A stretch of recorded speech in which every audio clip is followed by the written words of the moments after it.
জননিরাপত্তার স্বার্থে সরকারের জারি করা নির্দেশনা উপেক্ষা করে উদীচীর অনুষ্ঠান করা ও নেতিবাচক বিবৃতি দেওয়া অনাকাঙ্ক্ষিত ও দুঃখজনক বলে মন্তব্য করেছেন তথ্য ও সম্প্রচার প্রতিমন্ত্রী মোহাম্মদ আলী আরাফাত।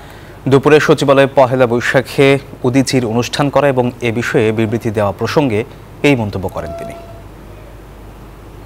সরকারের নিরাপত্তা বিষয়ক সংস্থাগুলি পহেলা বৈশাখের নিরাপত্তা নিশ্চিত করবার জন্য যে নির্দেশনা জারি করেছিল সেই নির্দেশনা উপেক্ষা করে উদীচী শিল্পী গোষ্ঠীর অনুষ্ঠান করা ছিল হঠকারী ও দুঃখজনক। তাদের এই আচরণে সরকার খুবই ব্যথিত।